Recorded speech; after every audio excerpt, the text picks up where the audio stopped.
پیارے دوستوں، السلام علیکم۔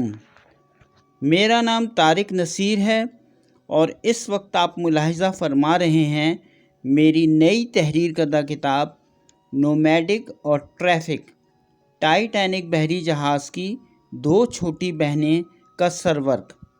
اور اس وقت آپ کی خدمت میں میری اس نئی تحریر کردہ کتاب کی 5ویں اور آخری ویڈیو قسط پیش کی جا رہی ہے، جو کہ صفحہ نمبر 41 سے لے کر صفحہ نمبر 47 تک کے صفحات پر مشتمل ہے۔ تو آئیے دوستوں، اب ہم اپنی اس نئی کتاب کی 5ویں اور آخری ویڈیو قسط کا آغاز کرتے ہیں۔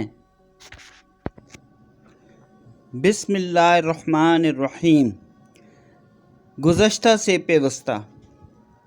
البتہ اس بھرپور تشہیری مہم اور عوامی مظاہروں کا ایک فائدہ تو یہ ہوا کہ اس تشہیری مہم کے ذریعے سے پھیلایا گیا عوامی پیغام حکومتی حلقوں تک بھی پہنچ ہی گیا، اور وہ بھی اس بھرپور تشہیری مہم اور عوامی مظاہروں سے متاثر ہوئے بغیر نہیں رہ سکے، اور اس طرح سے عوام کو ایس نومیڈک بحری جہاز کو اسکریپ ہونے سے بچانے کے لیے بالآخر حکومتی سہارا مل ہی گیا۔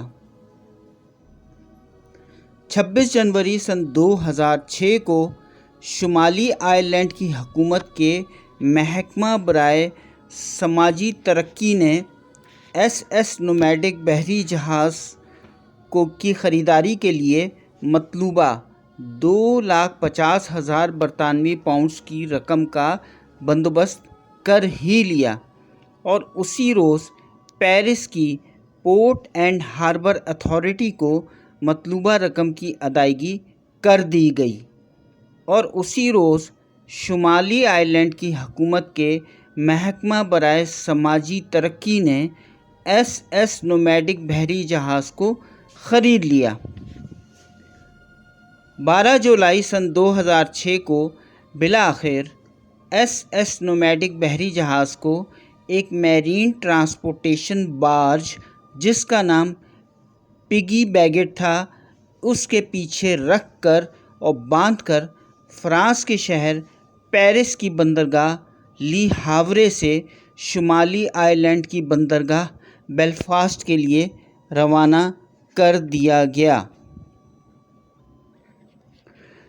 18 جولائی سن 2006 کو ایس نومیڈک بحری جہاز کو شمالی آئرلینڈ کی بندرگاہ بیلفاسٹ پر پہنچا دیا گیا، جہاں پر اسے دوبارہ اس کے اصل تعمیری مقام Harland and Wolff shipyard سے منتقل کر دیا گیا تھا، جو کہ ایس نومیڈک بحری جہاز کی تعمیر کا اصل مقام ہے، اور اسی لیے اس بحری جہاز کو اس کے اصل تاریخی اور درست مقام پر پہنچا دیا گیا تھا۔ Harland and Wolff shipyard پر شمالی آئرلینڈ کی حکومت کے محکمہ برائے سماجی ترقی کے وزیر ڈیوڈ ہینسن نے ایس نومیڈک بحری جہاز کا استقبال کیا۔ اس موقع پر ان کے ہمراہ بیلفاسٹ سٹی کی ڈپٹی لارڈ میئر کونسلر رتھ پیٹرسن اور دیگر کئی عوامی شخصیات اور ایس نومیڈک بحری جہاز کے کئی چاہنے والے افراد اور شائقین بھی اس استقبالیہ تقریب میں مدعو کیے گئے تھے، جو اس وقت وہاں پر موجود تھے۔ Nomadic charitable trust. اس استقبالیہ تقریب میں شمالی آئرلینڈ کی حکومت کے محکمہ برائے سماجی ترقی کے وزیر ڈیوڈ ہینسن نے ایس نومیڈک بحری جہاز کے لیے ایک رضاکارانہ چیریٹیبل ٹرسٹ قائم کرنے کا بھی اعلان کیا تھا۔ دسمبر سن 2006 میں ایس نومیڈک بحری جہاز کے لیے ایک رضاکارانہ چیریٹیبل ٹرسٹ قائم کر دیا گیا تھا، جس کا نام نومیڈک چیریٹیبل ٹرسٹ رکھا گیا تھا، اور ایس نومیڈک بحری جہاز کو اس نئے قائم کردہ ٹرسٹ کی تحویل میں دے دیا گیا تھا۔ اس چیریٹیبل ٹرسٹ کے لیے ڈاکٹر ڈینس رونی کو نگران مقرر کیا گیا تھا۔ نومیڈک چیریٹیبل ٹرسٹ کا کام ایس نومیڈک بحری جہاز کی اصل حالت میں مرمت اور اس بحری جہاز کی اصل حالت میں تزئین و آرائش کا کام سر انجام دینا تھا، اور اس بحری جہاز کے لیے عوامی شعور کو بیدار کرنا اور اسے عوامی نمائش کے لیے کھولنا وغیرہ شامل تھا۔ اپریل سن 2015 میں ایس نومیڈک بحری جہاز کی اہمیت کو سمجھتے ہوئے ٹائٹینک فاؤنڈیشن نے نومیڈک چیریٹیبل ٹرسٹ سے ایس نومیڈک بحری جہاز کے مالکانہ حقوق خرید کر حاصل کر لیے۔ اب ایس نومیڈک بحری جہاز کی عوامی نمائش ٹائٹینک فاؤنڈیشن کے ذیلی ادارے ٹائٹینک بیلفاسٹ لمیٹڈ کے زیر نگرانی کی جاتی ہے۔ Nomadic preservation society. سن 2006 میں نومیڈک پریزرویشن سوسائٹی کا قیام عمل میں لایا گیا تھا۔ اس ادارے کے قیام کا مقصد ایس نومیڈک بحری جہاز کی اصل حالت میں مرمت اور اس بحری جہاز کی اندرونی اور بیرونی تزئین و آرائش کے لیے عوامی فنڈ ریزنگ کرنا تھا۔ نومیڈک پریزرویشن سوسائٹی کے سربراہ کیتھلین نیل تھیں، جنہوں نے ایس نومیڈک بحری جہاز کی بازیابی کے لیے انتھک جدوجہد کی تھی۔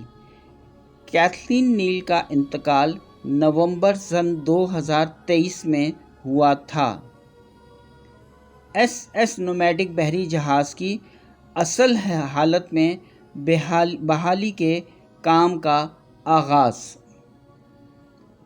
بیلفاسٹ سٹی کونسل نے ایس نومیڈک بحری جہاز کی مرمت، تزئین و آرائش اور اس کی اصل حالت میں بحالی کے لیے تقریباً 70 لاکھ برطانوی پاؤنڈز کے اخراجات کا تخمینہ لگایا تھا، جبکہ اس وقت تک فنڈ ریزنگ سے حاصل ہونے والی کل آمدنی تقریباً 65 لاکھ برطانوی پاؤنڈز تک ہی حاصل ہوئی تھی۔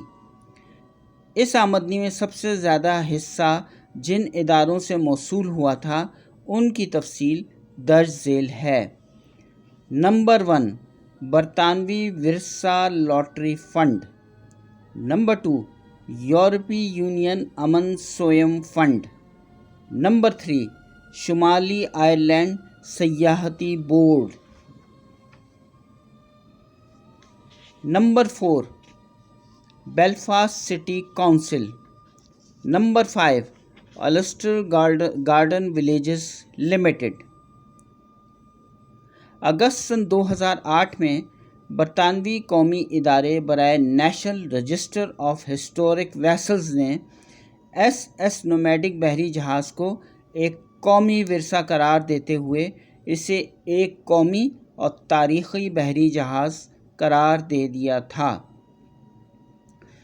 اگست سن 2009 میں ایس نومیڈک بحری جہاز کو Holland and wolf ship yard سے بیلفاسٹ شہر کے کوئنز روڈ پر واقع دی ہیملٹن گریونگ ڈاک پر منتقل کر دیا گیا تھا۔ دی ہیملٹن گریونگ ڈاک بذات خود بھی برطانیہ کا ایک قومی بحری ورثہ قرار دیا جا چکا ہے، اور بیلفاسٹ ہاربر کمیشن اور ٹائٹینک کوارٹر لمیٹڈ کی مدد سے اس بندرگاہ کی دوبارہ مکمل بحالی، مرمت اور تزئین و آرائش مکمل کی گئی تھی۔ خیال کیا جاتا ہے کہ ایس نومیڈک بحری جہاز کی عوامی نمائش کے لیے یہ سب سے بہترین اور موزوں ترین مقام ہے، اس لیے ایس نومیڈک بحری جہاز کو اسی مقام پر مستقل طور پر منتقل کر دیا گیا ہے۔ دسمبر سن 2009 میں نومیڈک چیریٹیبل ٹرسٹ کے پاس عوامی فنڈ ریزنگ سے اس قدر فنڈز موصول ہو چکے تھے کہ وہ ایس نومیڈک بحری جہاز کی مرمت اور بحالی کے کام کا باقاعدہ آغاز کر سکیں۔